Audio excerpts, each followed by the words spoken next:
Нийслэлийн 280 мянган өрхийн дунд хийсэн судалгаагаар 140 мянган өрх ууз, 120 мянган өрх үхрийн өвчүү тавьдаг. Нэг өрх дунджаар 880 ширхэг бууз хийдэг, 80 орчим зочин хүлээн авч 300-аас 400 мянган төгрөгийн бэлэг өгдөг. Өөрсдөө 10 айл зочилж нийт 150-аас 200 мянган төгрөгөөр золголт хийдэг. Үүндээ дунджаар 1 саяас 1.5 сая төгрөг зарцуулдаг гэсэн судалгаа бий. За гэвч эдийн засгийн хямралын балгаар хүн бүхний хитвч нэмгэрсэн учраас энэ хэмжээний мөнгө бэлэн байхгүй, ихэнхдээ зээл байдаг. Нэг төгрөг зарцуулж ийн юу нь? Би сая төрөө 20 мянга 250 мянган аваа дээрээс нь 6 сараар зээдэд одоо мөнгө дуусж байна барай. Хичнээн төгрөг гэсэн үг юу юм? Тэр чинь одоо юу штэ 6 сараар зээдэхэр чинь 250 мянга гэхэр чинь бото сая 500. Сая 500 тэгээд хүрэхгүй байна. Бас юм дутаа сүүг авмаар байна нэгээд. Тиймэрхүү л байна. Ер нь жилд энэ хэмжээний мөнгө зарцуулдаг. Жил болгон тэмдэгдэг юм байна. Хүүхдүүд агаа гэр бүл. Цагаан сар өнгөрчгөр ард нь тэтгэврийн зээлтэй хэцүү шүү. Одоо мөд авахгүй би. 8 сар 9 сар давна.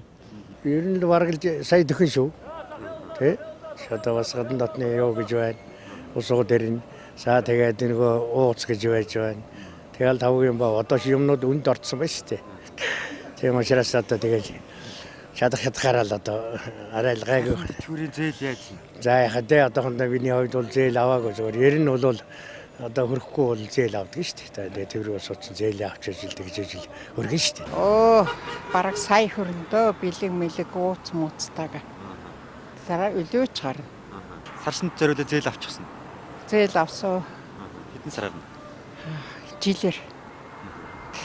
Тэгэл юм бэлтгэд ер нь хөрөлцөхгүй л байна. Хөрөлцөхгүй. Хөөхтүүд дэмжихгүй бол хөрөлцөхгүй шүү дээ. Товчхондоо монголчууд 3 сарынхаа хэрэглээний мөнгийг баярын 3 өдөрт зарцуулдаг гэсэн үг. Харин дараа нь урт удаан хаврын саруудыг зээлээс зээлийн хооронд туулдаг. Тэгвэл өөрт байхгүй мөнгөөр өргөн дэлгэр баяр тэмдэглэх нь зөв үү? Хэдийгээр үүнд наандаж уламжилт баяр, цаандаж өр хүүхэд ойр дотны хүмүүс цугладаг, хүнд муугаа үзүүлэхгүй байх ёстой гэсэн олон шалтгаан хэлж болох боловч сар шинийн баяр үнэндээ мөнгө зарлагдаж өрөнд орж тэмдэглэх ёстой баяр мөн үү?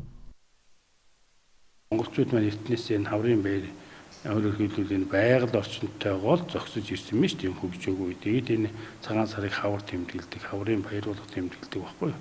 Тэгээ яагаад гэдэг асуудал гарна. Тэгэхээр энэ хаврын өр орох өдрийг монголчууд маш сайн мэддэг байсан. Жишээ нь одоо жил болгон тэрийг одоо манайхан мартсан. Яг тэр чухал онцлогоо одоо мартаад өнгөрөөцсөн. Цагаан сарынхаа энэ сайхан уламжлалт баярыг манайхан ёсоор нь хийхээ оронд янз бүрийн одоо өрсөлдөөн тэмцэлдээ мөнгөний одоо уралдаан юм шиг ингэж буруу тийш нь хазаалгаж байгаа нь харамсалтай байгаа юм аа. Тэгэхээр уламжлалаа сайн суулгах хэрэгтэй, ном судраас одоо түүхээ сайн мэдэх хэрэгтэй. Хаврын өрөөрч ханга дэлхийд сэргийжүүн баяр орчин цагт хиний ууц том байна, хиний засан тавг өндөр байна, хиний өгсөн бэлэг үнэтэй байна гэдэг өрсөлдөөний баяр болж хувирж байгааг хэн хүнгүй даган дуурах албагүй. Товчхондоо өөрт байгаа эдээ уцаа дэлгээд ахмад буурлуудаа хадаг барин золгож хүндлэх нь жинхэнэ уламжилт цагаан сарын баяр юм а.